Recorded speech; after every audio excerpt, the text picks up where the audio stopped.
உண்மையிலேயே சீமான் இந்த திராவிடர்களுக்கு ஒரு கடவுள். எப்பெல்லாம் அவங்களுக்கு நெருக்கடி வருதோ வந்து காப்பாற்றக்கூடிய ஒரு கடவுள் சீமான். உண்மையிலே விளையாட்டுக்கு சொல்லலை, ஏன்னா சீமானை பேசினா டைவர்ட் ஆகிடும். இப்போ இதை மடைமாற்றுவதற்கு சீமான் அராஜகம் செய்தார், சீமான் பத்திரிகையாளர்கள் தாக்க ஓடினார். இது எவ்வளோ பெரிய விஷயமா இருக்கு பார்த்தீங்கன்னா. அப்போ மடை சீமான் ஒரு பெரிய இமேஜ் இருக்கு. இவன் வந்து காமெடியனாக மாற்றின சமூக மத்தியில் ஒரு தப்பான ஆளை நினச்சதுக்கெல்லாம் கோவப்பட்டு இறங்கி ஓடி அடிக்கிறார். இப்படியான ஆள் இப்படியால் வந்து உங்கள் யோகி இதை வந்து நல்லாவே தெரியும். உலகம் முழுக்க கேள்வி கேட்டதுக்கு அடிச்சு தோற்றுற ஆள். சிவாஜி வந்து இங்கே படையெடுத்து வரும்போது இந்த கோட்டையை பார்த்துட்டு சொல்கிறான், இது யாராலையும் உள்ள புக முடியாத ஒரு கோட்டை அப்படின்னு. அதாவது சிவாஜி வரும்போதே அந்த கோட்டை இருந்தது ஆனா அவரு தான் கட்டினாருன்னு இப்ப வரலாறு மாத்தி வச்சிருக்காங்க. திருட்டு இருக்குல்ல, தமிழனுக்கு உண்டான அத்தனையும் திருடிக்கிறது. நெற்றிக்கண் திறப்பினும் குற்றம் குற்றமே. நெற்றிக்கண் வலையொலி உறவுகளுக்கு வணக்கம். இன்றைய அரசியல் உரையாடலில் நம்முடன் இணைந்திருப்பவர் மூத்த ஊடகவியலாளர், பத்திரிகையாளர், அன்பு அண்ணன் திரு ஏகலைவன் அவர்கள். வாருங்கள், அவருடன் பேசலாம். அண்ணே வணக்கம். வணக்கம். வணக்கம். நலமா? நல்லா. நீண்ட நாள் கழிச்சு சந்திக்கிறோம். அண்ணே, நேற்றைக்கு செஞ்சியில கோனேரிக்கோன் மீட்பு பொதுக்கூட்டம் நடந்துச்சு. அந்த கூட்டத்துல அண்ணன் சீமான் அவர்கள் பேசி கொண்டிருந்த போது ஒரு பத்திரிகையாளர் வந்து கலாட்டா செஞ்சிருக்கிறாரு. உடனே அண்ணன் சீமான் அவர்கள் பேச்சை நிறுத்திட்டு ரொம்ப ஆவேசமா மேடை விட்டு இறங்கி வந்து அந்த பத்திரிகையாளரை அடிக்க போனாரு அப்படின்னு ஒரு சில செய்தி ஊடகங்கள்ல செய்தி வெளியிட்டு இருக்கிறாங்க. யார் அந்த பத்திரிகையாளர்? எதுக்காக அங்க அப்படி நடந்துகிட்டாரு? நானும் அதான் கேட்கிறேன். யார் அந்த பத்திரிகையாளர்? ஏன் அவருக்கு இந்த தொழில்?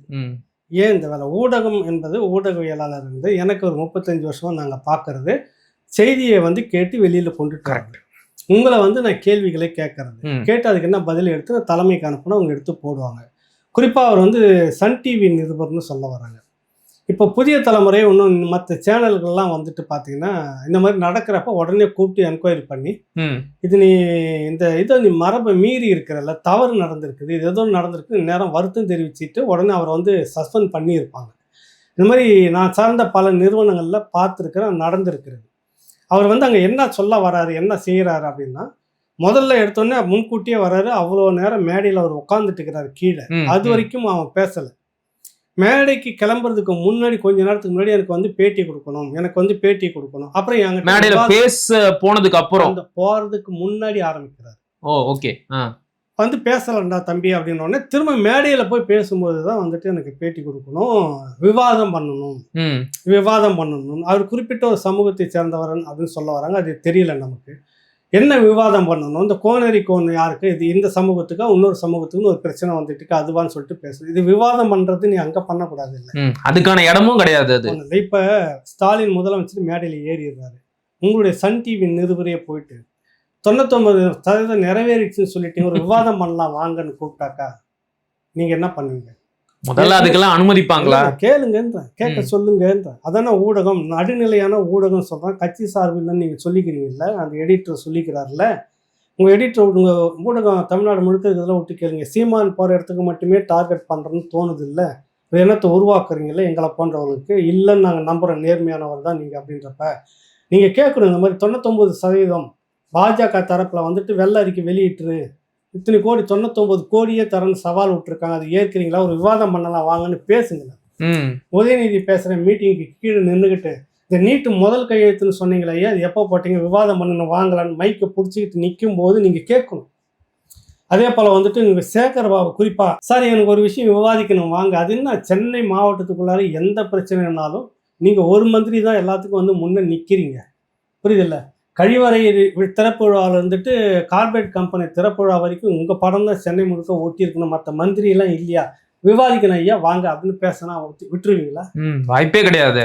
ஏற்கனவே வந்துட்டு அறிவாலயத்துக்குள்ளாரே கேள்விலாம் கேட்டாங்கன்னா அடித்து வெளியே அனுப்புன கதெல்லாம் இருக்குது, மண்டை உடச்சு. இங்கே அந்த மாதிரி எதுவுமே நடக்கலை. நீங்கள் எப்படி எதை வச்சு பத்திரிகையாளர், ஊடகவியலாளர் தாக்கப்பட்டார் அப்படின்ற செய்தியை நீங்கள் ஏன் போடுறீங்க? தாக்க முயற்சின்ற கூட செய்தி ஏன் போடுறீங்க? ஒன்று, உங்களுடைய சம்மந்தப்பட்ட ஊடகத்தை சேர்ந்த அந்த கீழ் மட்டத்தில் மாவட்ட அளவில் இருக்கக்கூடிய அந்த நபர் என்னை அடிச்சுட்டாங்க அப்படின்னு சொல்லணும். அங்கே லோக்கலில் புகார் கொடுத்துருக்கணும். புகார் அடிப்படையில் தான் நீங்கள் ஒரு செய்தியை போடுவீங்க. அதான் மரபு. காவல் நிலையத்தில் புகார் ஆயிடுச்சு, அதில் அடிச்சுட்டா கூட அடிச்சதுக்கான எவிடன்ஸ் கிடைச்சோன்னு பண்ணுவோன்னு அவர் சொல்லியிருக்கணும். அப்படி என்ன சொன்னாரா? இல்லை. சொல்லாமல் நீங்கள் சொன்னீங்கன்னாக்கா நீங்கள் செய்த தவறு. இல்லைன்னா அவர் தவறு செய்திருக்கிறாருங்க. ஒரு அரசியல் கட்சி, ஒரு அங்கீகரிக்கப்பட்ட ஒரு அரசியல் கட்சி தலைவரை ஒரு மேடைக்குன்னு ஒரு அநாகரிகம் ஒரு அந்த மரபு இருக்குது. அடுத்தது ஊடகம் அப்படின்றதுக்குன்னு ஒரு பொறுப்பு இருக்குது. நீ அவ்வளோ நேரம் உட்காந்துக்கிறாரு. அதுக்கு முன்னாடி என்ன நடந்திருக்குன்னா, அங்கே தங்கியிருக்கிற அறையிலேயே வெளியே வரும்போது ஒரு செய்தியாளர் சந்திப்புக்கு அழைப்பு கொடுத்துருக்குறாங்க. அப்பவும் காணோம். ஒரு காணோம். 2-3 மெயின் ஸ்ட்ரீம் மட்டும் போயிருந்தாங்க, மற்றவங்கலாம் இல்லை. அதே போல் செஞ்சி கோட்டையை போய் எல்லாம் கீழே தான் எல்லாத்தையும் ரவுண்ட் அடிச்சுட்டு அந்த கல்வெட்டுலாம் இருக்குது இல்லை, அதெல்லாம் பார்த்துட்டு வரும்போதும் ஒரு செய்தியாளர் சந்திப்பு நடக்குது. அங்கேயும் இவரை காணோம். நீ இவ்வளோ விவாதிக்கணும்னு அக்கறையாக பேசக்கூடிய நபர் இந்த மாதிரி இடத்த நீங்கள் பயன்படுத்திக்கிட்டு நிச்சயமா இங்கெல்லாம் நீங்கள் போகாமல் மேடைக்கு முன்னாடி வந்து கூட செய்தியாளர் சந்திப்பார். நிறைய இடத்துல பார்த்துருக்கீங்க, பேசிட்டு வெளியே போகிறார். அங்கே கூட நிறுத்தி இதுக்கு விவாதம் பதில் சொல்லிட்டு போங்கன்னு சொல்லியிருக்கலாம். எதுவும் இல்லாமல் அந்த மேடையில் கீழே மழையில் கொட்டுற மழையில் அவ்வளோ நேரம் எல்லாம் உட்காந்துட்டு இருக்கிறாங்க. உட்காந்துட்டு எழுந்து போகும்போது விவாதிக்கணும் வாங்க பேட்டி கொடுங்கன்னா அது என்ன நக்கலா என்ன? அப்புறம் தான் என்னடா பார்த்தலாம் வான்னு இறங்கி போகிறார். இறங்கி போன உடனே அவன் ஓடிட்டார்.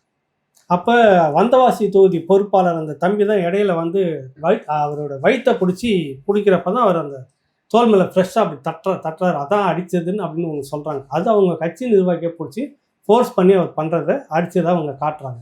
இதான் நடந்துச்சு. இதில் எங்கே அவர் வந்து ஊடகத்தை வந்து அவமதிச்சார், ஊடகத்தை அடித்தார், ஊடகத்தை திட்டினார், எங்கே இந்த கட்டுக்கதையா? இதுக்கு பேர் ஊடகமா? இல்ல வேற எதுவும் பேசலன்னா இந்த கட்சிக்குன்னு ஒரு உண்மையிலே அடிச்சிருந்தாருன்னா முதல் கண்டனை என்கிட்ட இருந்து தான் வந்து நான் பேசுவேன். புரியுதுல? இப்போ கூட ஸ்டாலின் அவர்கள் போய் சந்திச்சு வந்ததப்ப எல்லாம் சொல்றப்ப நான் தவறு அதை சந்திச்சிருக்க கூடாது, தேவையில்லாத வேலை நான் பேசினேன். நான் விமர்சிக்கிற ஆளு தான் நான். அவர் செய்திருந்தாருன்னா முதல் கண்டனை எங்ககிட்ட வந்துடும். இப்போ இதுக்கு பேர் என்ன சொல்லுவீங்க?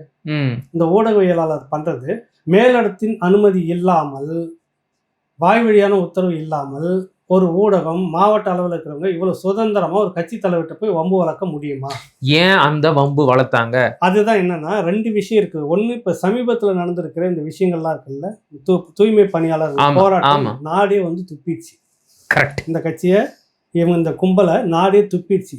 ஏண்டா கடந்த முறை நீங்கள் ஆட்சியில் இருந்தப்போ வாக்குறுதி கொடுத்துட்டு உங்கள் வாக்கு அறிக்கையில் வந்து இத்தனாவது பக்கத்தில் இந்த பேஜ் எண் கொடுத்து 238 அது என்ன சொல்றாங்க, அந்த எண்ணு கொடுத்து 235 தூய்மையாளர் பணியாளர்கள் பணி நிரந்தரம் செய்யப்படும் கொடுத்துட்டு இதை பற்றி இப்போ கேட்டால் 4 வருஷம் கழிச்சு நீ நேரம் ஆந்திரா கம்பெனி போய் பாரு, அவனை போய் பாருன்றதுக்கு நீங்கள் யாருன்ற கேள்வி வருது.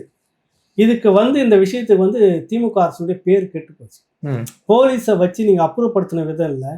இது வந்து 91-96 ஜெயலலிதா அந்த காலகட்டத்தில் போலீஸ் அராஜகம்னு ஒன்று பேசுவாங்க. இப்போ இல்லை 91-96 காலகட்டத்திலேருந்து ஜெயலலிதா, பிறகு 2001-2006 பிறகுலாம் இல்லை. இதெல்லாம் எதுக்கு சொல்ல வரேன்னா, இந்த அராஜகத்தை இந்த காவல்துறை தூய்மை பணியாளர்கள் கையாண்ட விதம் இருக்குல்ல, ரொம்ப மோசமான ஒரு பெரிய அளவில் துப்ப ஆரம்பிச்சாங்க. இதை டைவெர்ட் பண்ணுறதுக்கு உலகத்தில் ஒரே ஒருத்தர் தான் இருக்கிறாங்க, சீமான். உண்மையிலேயே சீமான் இந்த திராவிடர்களுக்கு ஒரு கடவுள். எப்பெல்லாம் அவங்களுக்கு நெருக்கடி வருதோ வந்து காப்பாற்றக்கூடிய ஒரு கடவுள் சீமான். உண்மையிலே விளையாட்டுக்கு சொல்லலை. இவங்க அந்த போய் அந்த சமாதியில் போய் தயிர் வடை அதெல்லாம் பேப்பரில் வச்சு கும்பிட்றதை விட்டுட்டு சீமானை எழுந்தோடனே காலையில் இருக்கிற தசையை நோக்கியாவது சீமான்னு ஒரு 4 வார்த்தை சொல்லி கும்பிட்டுருந்தோம். ஏன்னா சீமானை பேசினா டைவெர்ட் ஆகிடும். இப்போ இதை மடை மாற்றுவதற்கு சீமான் அராஜகம் செய்தார், சீமான் பத்திரிகையாளர்கள் தாக்க ஓடினார். இது எவ்வளவு பெரிய விஷயமா இருக்கு பாத்தீங்கல்ல? அப்ப மடம் மாறுதா? கண்டிப்பா. இந்த திசை திருப்புற வேலை நடக்குதா? இந்த 420 வேலைக்கு தான் பயன்படுத்துறாங்க. சரிண்ணா, இப்ப இதன் மூலமா அவங்க என்ன சாதிக்க நினைக்கிறாங்க? நான் ஒரு கேள்வியை கேட்கிறேன். கடந்த காலத்துல விஜயகாந்த் அவர்களை கேரக்டர் அசாசினேஷன், அதாவது குணப்படுகொலை செஞ்சு அவரை வந்து ஒரு கேலிக்குரியவரா மாத்தின மாதிரி அண்ணன் சீமான் அவர்களையும் மாத்த பாக்குறாங்களோ? இதுதான் இப்ப என்னுடைய இதுல கூட காலையில நான் பேசியிருந்தேன், வந்தோடனே அதை தான் பேசினேன். இது வந்து தனக்கு ஆகாது, தனக்கு சரிப்பட்டு வர மாட்டாங்க, தான் கூட இருக்க மாட்டாங்க செய்தாலும் அந்த ஆளை வந்து கேரக்டர் அசாசினேஷன் சொல்லுவாங்க. அதே போல் சீமானை வந்து இந்த கதாபாத்திரத்தை குறைக்கிறதுன்னு பேர், கொச்சப்படுத்துறதுன்னு பேர். சீமான்ன்ற ஒரு பெரிய இமேஜ் இருக்குது. இவன் வந்து காமெடியனாக மாற்றின சமூக மத்தியில் ஒரு தப்பான ஆளை நினச்சதுக்கெல்லாம் கோவப்பட்டு இறங்கி ஓடி அடிக்கிறாள், இப்படியான ஆள் இப்படியால் வந்து காட்டு. உங்கள் யோகி இதை வந்து நல்லாவே தெரியும். உலகம் முழுக்க கேள்வி கேட்டதுக்கு அடிச்சு தோத்துற ஆள் நீங்கள். கேள்வி கேட்டாக்கா மேடையை விட்டு எழுந்து வெளியே போனால் அடுத்த நிமிஷம் தெரியாது வந்து தூக்கிட்டு போயிடுவாங்க. அந்த மாதிரிலாம் நடந்துருக்கு. அடிச்சு வெளியே விரட்டி ரத்தம் சொட்ட ஓடியாந்ததுலாம் நாங்க பார்த்துருக்கிறோம். இந்த கூட்டத்துக்கிட்ட நடந்தது, திமுக கிட்ட கேள்வி கேட்டா நடந்தது. கேள நாளைக்கு மேடையில போயிட்டு ஸ்டாலின் மேடைக்கு முன்னாடி நின்றுட்டு யாராவது ஒரு ஊடகவியலாளர் நெஞ்சை நிறுத்தி, சார் அந்த 99 கோரிக்கை நிறைவேற்றிட்டு தான் சொன்னது, பட்டியல் கொடுங்களேன், இப்ப நான் விவாதிக்கணும்னு கேட்டுட்டு வெளியே வந்துட்டோம். சன் டிவிக்கு தைரியம் வந்தா ஒரு இடத்துல நீ சன் டிவியா இருந்தா கூட சரி, உனக்கு அங்க வந்து பூஜை பண்ணி தான் வெளியே போவாங்க.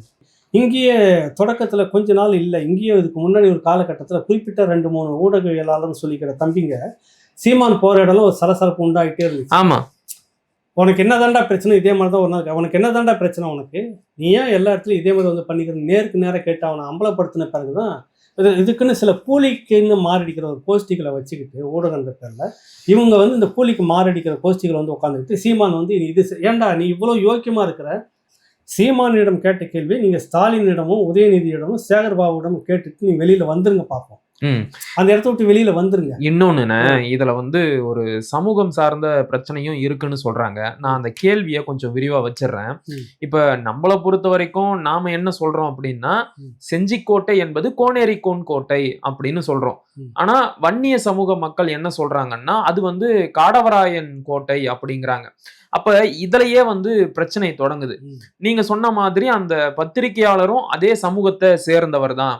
அவர் தான் வந்து திட்டமிட்டு இது தொடர்பா விவாதிக்கணும்னு சொல்லி ஒரு சர்ச்சையை ஏற்படுத்தி தேர்தல் நேரத்துல வன்னிய சமூக மக்களோட வாக்கு வங்கிய நாம் தமிழர் கட்சி பக்கம் போக விடாம ஒரு சண்டையை மூட்டி விடலாம் அப்படிங்கிற நோக்கத்துல இதை செஞ்சுதான் சொல்றாங்க. அது ஒட்டுமொத்த வன்னியர் மக்களும் அப்படின்னு சொல்ல முடியாது. இல்ல நானும் எல்லாரையும் சொல்லல. 2-3 அமைப்பில் இருக்கிறாங்க. ஒரு சகோதரர் வந்து பத்திரிகையாளர் தான், என்னுடைய நண்பர் தான். 96 அந்த காலகட்டத்தில் பத்திரிகையாளராக இருந்துட்டு பாட்டாளி மக்கள் கட்சிக்குள்ள போயிருந்தவர். இப்போ மாநில பொறுப்பு இருக்குல்ல, அந்த சகோதரர் என்கிட்ட பேசினார். நான் அதில் இருக்கிற நண்பா, அந்த மாதிரி இருக்குதுன்னு சொல்லிட்டு சொன்னார். காடவராயன் அப்படின்றது இப்போ இது வந்து காலகட்டம் பார்த்தீங்கன்னாக்கா இது 15ஆம் நூற்றாண்டு வந்து கோனேரிக்கோன்றது 15ஆம் நூற்றாண்டுன்னு வருது. இது வந்து 12ஆம் நூற்றாண்டு காடவராயன் இருந்துக்கலாம், அங்கே சம்பூராயன் இருந்துக்கலாம், இல்லைன்னு நம்ம மறுக்கலை. ஆனால் இது நீ எப்படி பேசியிருக்கணும் சொல்லுங்க. எதுவாக இருந்தாலும் இது தமிழர் கோட்டை இல்லை. நான் என்ன சொல்ல வரேன்னா, எனக்கு அவர் கோனார் கட்டுறாரோ வன்னியர் கட்டுறாரோ எனக்கு அது பிரச்சனை இல்லை, தமிழருடைய கோட்டை. அது வந்து இன்னைக்கு என்ன சொல்கிறான் மத்திய அரசு, சிவாஜி இருக்கிறார மராட்டிய வீரர் சிவாஜி ராவோ வந்து அந்த மராட்டிய மாவீரர் இங்கே வந்து இருக்கிறப்ப அவர் அதிகாரத்தில் இருக்கும்போது கட்டப்பட்டதாக தொல்லியல் ஆய்வுத்துறையில் கொண்டு வந்து சேர்த்து வச்சு முடிச்சிட்டான். அது உலகளாவிய ஒரு பெரிய நினைவு சின்னமா இன்னைக்கு இருக்குது. யுனெஸ்கோ அங்கீகாரமே கொடுத்துருச்சு. அந்த அங்கீகாரம் தான் உலகளாவிய அளவில் ஒரு அங்கீகாரம் பெற்ற இடமா இன்னைக்கு செஞ்சிக்கோட்டை வந்துட்டு உடனே யார் பேர், உங்க பேர் என் பேர் இருக்குல்ல, சிவாஜி வந்து உண்மையிலேயே கட்டினாரா இல்ல? அப்புறம் எப்படி அது வந்து இதை பேசியிருக்க வேண்டியது தமிழ்நாடு அரசு மு.க. ஸ்டாலின் பேசியிருக்கணும். தமிழ்நாட்டு மக்களுடைய பிரதிநிதியாக நீங்கள் இருந்திருந்தால் ஓங்கோல் நினப்பு இல்லை, எனக்கு தமிழ்நாட்டு நினப்பு தான் இருக்குதுன்னு சொல்லியிருந்தா சத்தியமாக இந்த போராட்டத்தை நாம் தமிழர் கட்சி சீமான் நடத்தியிருக்க கூடாது, ஸ்டாலின் அவர்கள் நடத்தியிருக்கணும். ஏன்னா இது இந்த மண்ணினுடைய உரிமை, இந்த மக்களுடைய உரிமை, இங்கே கூடிய தமிழனுடைய உரிமை. அது கோனாரா இல்லை வன்னியரான்றது அப்பாற்பட்டது. அது புரியுதில்ல? இப்போ இந்த சிவாஜி விஷயம் வந்த பிற்பாடு யுனெஸ்கோ விருதுலாம் வந்த உடனே இதை பற்றி பேசியிருக்க வேண்டிய அரசு பேசலை, மற்ற எந்த கட்சியும் பேசலை. நாம் தமிழர் கட்சி மட்டுமே முன்னெடுத்து வீரத்தமிழர் முன்னணி 10-15 நாளாக இதை பற்றி பிரச்சாரம் பண்ணிட்டு இருக்கிறாங்க. 3 நாட்களுக்கு முன்பாக போய் இதுக்கு எதிராக நாங்கள் வந்து நீங்கள் பேசுறீங்கன்னா அப்புறம் நீங்கள் இதில் நோக்கம் என்ன உங்களுக்கு? எனக்கு இது அப்படியே நிற்கட்டு. நான் இவங்களை குறை சொல்லலை, ஒரு விஷயம் சொல்கிறேன். அந்த மாவட்டத்தில் இருக்கக்கூடிய மோடி மஸ்தான் மாதிரி அங்கே ஒரு மஸ்தான் இருக்கிறார். சரி, அவர் என்னென்ன கீழ்த்தரமான வேலையை செய்கிறாருன்னா அவருடைய மண்ணா அது. ஓ புரியுது இல்லை? சரி, இவர் ஒருத்தர் கிளம்பிட்டாரு, ஏற்கனவே வந்து கண்ட மண்ணுன்னு சொல்லிட்டாங்க. ஏன் அதிகாரம் மிக்க இந்த இடத்துல இது இப்படி நடக்க விட்டுறலாமான்னு சொல்லிட்டு மைக் செட் லைட்டு புரியுதுல, இதை போய் கேட்டா அண்ணன் நீங்க வந்து இல்லைண்ணா இந்த ஒரு முறை வேணாண்ணா அடுத்த முறை இப்படி தயங்கி பேசி மறுத்து இருக்கிறாங்க. மைக் செட் ஸ்பீக்கர் வைக்கிறதுக்கு அந்த கூட்டத்துக்கு லோக்கல்ல எங்கேயுமே மைக் செட் ஸ்பீக்கர் கிடைக்கல, எங்கேயுமே இல்லை. சரி தொலைட்டுன்னு சொல்லிட்டு இந்த சேர் நாற்காலி எல்லாம் பந்தல்லாம் போடுவாங்கல்ல, இவர்களை போய் பேசும்போது ஐயோ இந்த ஒரு டைம் வேணாம, இது வந்து எங்களுக்கு ப்ரெஷர் வருது, யாரும் வேணாம் கொஞ்சம் சொன்னாங்க, கை காலை பிடிக்காத குறைய கெஞ்சி இருக்கிறாங்க. இந்த முழுக்க ஒலின்னு சொல்லக்கூடிய அந்த அமைப்பும் அந்த சேர் ஒன்று மற்றது எல்லாமே வேற இடத்துல இருந்து ஏற்பாடு பண்ணி செய்துட்டு இருக்கிறாங்க. அப்ப கொடுக்க கூடாதுன்னு சொன்னது யாரு? சரி, இந்த மஸ்தானா சொல்றேன். இந்த நேரத்துல வந்து ஒன்று நடக்குது, ஒரு 3 வன்னியர் அமைப்புகள் சேர்ந்து ஒரு கூட்டமைப்பு, அவங்க கேட்கறதுல நியாயம் இருப்பாங்க, நம்ம மறுக்கலை. அவங்க வந்து என்ன பண்ணுறாங்க, அவங்க வந்து நாங்கள் போராட்டம் நடத்தணும்னு கேட்குறப்ப இன்றைக்கி நடத்த வேணாம், அனுமதி இல்லைன்னு சொல்லி தேதியை ஒன்று கொடுக்குறாங்க. ஆனால் அந்த நிகழ்ச்சி வேற ஒரு இடத்துல அரங்கு நிகழ்ச்சியாக நடக்குது. உள்ளார அரங்கு நிகழ்ச்சி நடத்துறதுக்கு இந்த பந்தலை சுற்றி அவங்க கட்சி கொடியே கட்டுறாங்க, சுற்றி கட்டுறாங்க. இதை கூட வந்து என்னன்னா நாம் தமிழர் கட்சி நபர்கள் யாரும் பேசலை. சம்மந்தப்பட்ட காவல் அதிகாரி வந்து கூப்பிட்டு, ஏன்பா அது உங்களுக்கு எங்கே கொடுத்துருக்கு அனுமதி, இடம், பர்மிஷன், நீங்கள் வந்து இங்கே நட்டுன்னு இருந்தால் சுற்றி பிரச்சனை தானே வருது, எங்கள் தலை உருளணுமா, என்ன பண்ணீங்க, அதெல்லாம் வந்து யார் அவர் பொறுப்பாளர் வர சொல்லி கேட்டோன்னா அந்த நபர் சொன்ன வார்த்தை, அவர் பொறுப்பாளர் அவர் மந்திரி கூட இருக்கிறாருன்னு. புரியுது இல்ல? அப்ப ஆரம்பத்துல இருந்தே வன்னியர் மக்களும், ஏன்னா எல்லாருக்குமாக குரல் கொடுக்கக்கூடிய கட்சி தான் நாம் தமிழர் கட்சி, ஒட்டுமொத்த வன்னியர் மக்களும் எதிர்ப்பாக இல்லை. மஸ்தானுடைய விளையாட்டங்கள் வருது வேற வேற ரூபத்துல. இதுல ஒரு சிலர் தான், நான் சொல்லல. அதுல புரியுது. அந்த கட்டமைப்பு 3 அமைப்புல நேர்மையாக இருக்கக்கூடிய நண்பர்களும் இருக்கிறாங்க. அவங்க நோக்கம் இது வந்து வரலாற்றை மாற்றுகிறார்களா அப்படின்ற தாக்கம் இருக்கு. அது நம்ம நியாயமானது இல்லைன்னு சொல்ல வரோம். அப்ப ஒரு காலங்காலமா எனக்கு தெரிஞ்சு இத்தனை வருஷமா செஞ்சிக்கோட்டைன்னா தேசிங்கராஜன் தான் சொல்லுவாங்க. இப்போ வந்து சிவாஜி இதுன்னு சொல்ல ஆரம்பிச்சுட்டான். எவனோ கண்டம் பேர் வடக்கத்திய பேர் சொல்ற வரைக்கும் இத்தனை வரைக்கும் நம்ம அமைதியா இருந்துட்டு, ஒரு தமிழன் கோனரிக்கர்னு சொன்ன உடனே இப்போ எதிர்ப்பு அவர் இல்லை இவருன்ற வரைக்கும் நீங்க எங்க போயிருந்தீங்கன்னு ஒரு கேள்வி வருதா இல்லையா? நியாயமான கேள்வி. இப்போ அதுதான் இருந்தாக்கா நேரம் எடுத்துட்டு வரலாறு பேசுங்க, கல்வெட்டு ஆவணங்களை கொண்டுட்டு வாங்க. இந்த மாதிரி வரலாறு இந்த காலகட்டத்தில் தொடங்கப்பட்டு இப்படி பண்ணதுன்னு பேசுறப்ப எனக்கு அது இல்லை பிரச்சனை. இது தமிழ் இந்த விட்டு போகக்கூடாது. அது கோனாரா இருந்தாருன்னா வன்னியரா இருந்தா அங்கதானே நிப்பார் சீமா. கண்டிப்பா அவர் பதிலும் என்கிட்ட அதான் சொன்னார். இந்த விஷயம் முந்தா நாளே இதை பத்தி விவாதம் பேசும்போது இப்படி பேசியிருக்கிற பதிலும் நம்ம கிட்ட வந்தது. ஒரு சில பேர் பர்சனலா அவருக்கு இதை அனுப்பி இப்படிலாம் வந்து இருக்குது, இப்படிலாம் இருக்குது, நீங்க போகாதீங்க. நினைப்பா நாளைக்கு விடிஞ்சா கூட்டம், இன்னைக்கு போய் போகாது நிறுத்துன்றது சரியில்லை. இது சரியான முறையா இருந்ததுன்னா இந்த பக்கமும் நம்ம பேச போறோம். இதுதான் சரி. நமக்கு என்னன்னா இது தமிழனுடைய வரலாறு, தமிழனுடைய உழைப்பு, அவனுடைய பெருமை, அவனுடைய பண்பாட்டு இடம். இதை கொண்டு போய் வடக்க இருக்கக்கூடியது யாரோ ஒரு தேசிங்கராஜன் பேர்ல ஓட்டிக்கிட்டு இருந்ததுக்கும் இப்ப சிவாஜி பேர்ல ஓட்ட போறதுக்கும் அனுமதிக்கலாமாதான் நம்மளுடைய கேள்வி. இதுக்கு எல்லாரும் சேர்ந்துதான் நம்ம ஒன்னா நிக்கிறோம். வன்னியர்னு வேணாம், கோனார்னு வேணாம், பறையர்னு வேணாம், மற்றவனு வேணாம், எல்லா தமிழ்னு ஒன்னா சேர்ந்து நமக்கு உண்டானது, அதை நம்ம அண்ணன் தம்பிக்குள்ள இருக்கிற விஷயம் நம்ம பேசிப்போம். பொதுவாக நமக்கு உண்டானது இது ஏன் விட்டுருணும் அப்படின்ற எண்ணத்துல தான் நம்ம இங்க இருக்கிறோம். அதுதான் இருக்கிறோம். இவர்கள் என்ன பண்ணியிருக்காங்க, இந்த 3 கூட்டமைப்பை சேர்ந்தவர்கள் வந்து அதுல ஒரு சில பேர் கையாளா இருந்திருக்கிறாங்க. திமுகவே இருக்கு, எல்லாருக்குமே நம்ம சொல்லல, இல்ல நானும் எல்லாரையும் சொல்லல. அதுல இந்த 3 பேர் கூட்டமைப்பிலேயே ஒருத்த மட்டும் அங்க மடியிலே உட்கார்ந்து இருக்கான். அவன் தான் இவ்வளவு குழப்பமும் பண்ணது. புரியுதுல? அப்ப உங்களுக்கு நோக்கம் எங்க வருதுன்னா, ஒரு நல்ல சம்பவம் நடந்துடக்கூடாது. ஒரு காலங்காலமா எனக்கு தெரிஞ்சு நாங்க பிறக்கிறதுக்கு முன்னாடி இருந்து தேசிங்கராஜன் கதை தான் ஓடும். அது செஞ்சிக்கு அந்த பக்கம் திரும்பினாதான் எங்க ஊரு. ஆமா, புரியுதுல்ல? அந்த கதை தான் ஓடிட்டு இருக்கு. தேசிங்கராஜன்ற வரைக்கும் எனக்கு குளிர்ச்சியா இருந்தது. அப்புறம் மராட்டிய வீர சிவாஜி அப்படின்னு அதுவும் குளிர்ச்சியா இருக்குது. கோனேரிக்கேரன் வந்தோன்னு எனக்கு பொத்துக்கிட்டு வருதுன்னா அது என்ன அர்த்தம்? அப்ப இந்த உண்மையை வந்து நம்ம புரிஞ்சுக்கிறோம். இவரை நம்ம மறுக்கல, சரியானதா இருந்தா இதை வைக்கணும், காடவராயன் தான் வைக்கணும், அதுல மாற்று கருத்தே இல்லை. வரலாறு எதுவா இருந்தாலும் சரி, தமிழன் தான் அதை எடுத்து கண்டுபிடிச்சு வைப்போம், அவ்வளவுதான். நாளைக்கு இது சரியா வந்ததுன்னா ஆமாங்க நேற்று இந்த மாதிரி சொல்லிட்டோம், இல்ல இது இவருது தான் நம்ம சொல்ல போறோம். ஏதோ ஒண்ணு அது தமிழன் கட்டின கோட்டை இருக்கட்டும், வரட்டும். எவனுக்கு வரலாறு வந்து யுனெஸ்கோ பெருமை கொடுத்த ஒரு விஷயம் வந்து இன்னொருத்தனுக்கு போதுன்னா, இங்க இருக்கிற மடையும் அவனுக்கு அறிவு இல்லை, அவனுக்கு முட்டை, அவனுக்கு எதுவுமே இல்லை, அவனுக்கு அன்னைக்கு கணக்கியல் தெரியாது, கட்டிடவியல் தெரியாது, எதுவுமே தெரியாது. அங்கிருந்து வந்த மராட்டியரும் அங்கிருந்து வடக்கிருந்து வந்த தேசிங்கராஜன் சொல்லக்கூடிய சிங்கம் வந்து செய்ய முடியுது. தமிழனுக்கு இல்லைன்ற அர்த்தத்துல இதுல என்ன வேடிக்கைன்னு, சிவாஜி வந்து இங்க படையெடுத்து வரும்போது இந்த கோட்டையை பார்த்துட்டு சொல்றான், இது யாராலையும் உள்ள புக முடியாத ஒரு கோட்டை அப்படின்னு.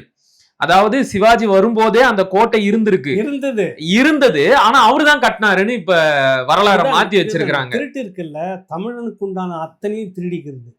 இது வந்து திட்டமிடுறது முழுக்க மேல இருந்து ஒரு டீம்.